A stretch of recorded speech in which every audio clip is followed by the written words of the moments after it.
Hi friends, நான் உங்கள் Sangeetha. Trending Tamil சேனலுக்கு உங்களை அன்புடன் வரவேற்கின்றேன்.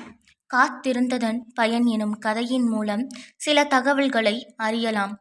வாங்க கதைக்குள்ள போகலாம். காத்திருந்ததன் பயன். நந்தவனம் எனும் கிராமத்தில் ஒரு ஏழை விவசாயி வாழ்ந்து வருகிறார்.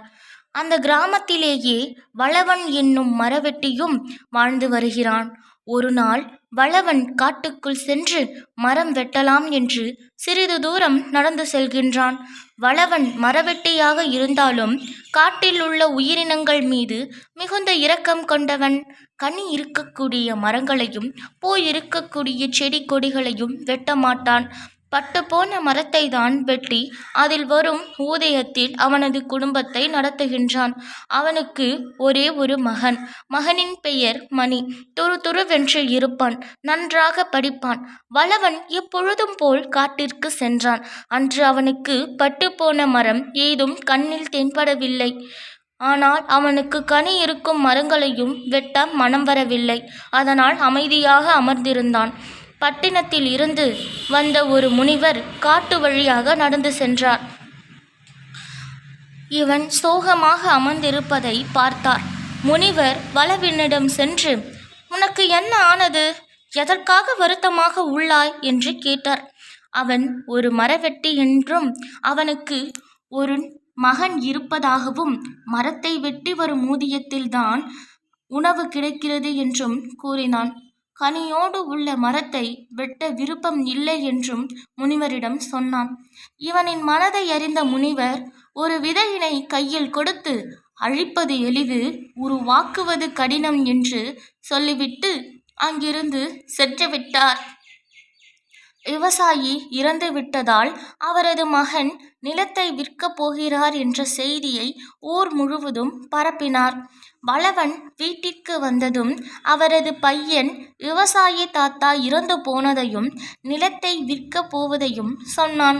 விதையை கையில் வைத்துக்கொண்டு முனிவர் சொன்னதையே யோசித்து கொண்டிருந்தான்.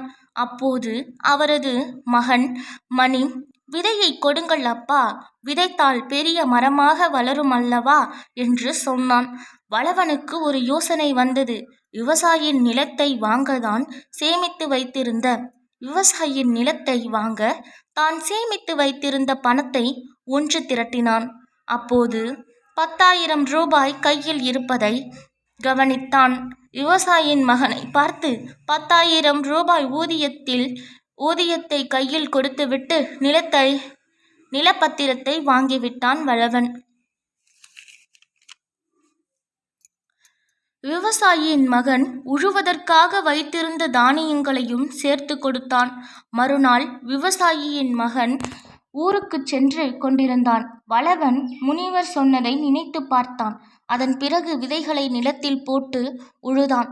உழுது ஒரு 6 மாதம் இருக்கும் தருவாயில் பயிர் நன்றாய் விளைச்சல் அடைந்து அறுவடை செய்யும் நிலையில் இருந்தது. அறுவடை செய்து கோணியில் மூட்டையாக கட்டி சந்தையில் தானியங்களை ஏற்றுமதி செய்தான். பணமும் சம்பாதித்தான். ஒரு உணவு விடுதி ஒன்றை திறந்தான். பசியில் வரும் ஏழை எளியோர்க்கு இலவசமாக உணவை வழங்கினான். இதனால் இவனது பெயர் ஊர் முழுவதும் பரவியது. இரவில் தூங்கப் போகும் முன்னர் முனிவர் சொன்னதை நினைத்து பார்த்தான். வளவனும் அவனது மகன் மணியும் ஆனந்தமாக வாழ்ந்து வந்தார்கள்.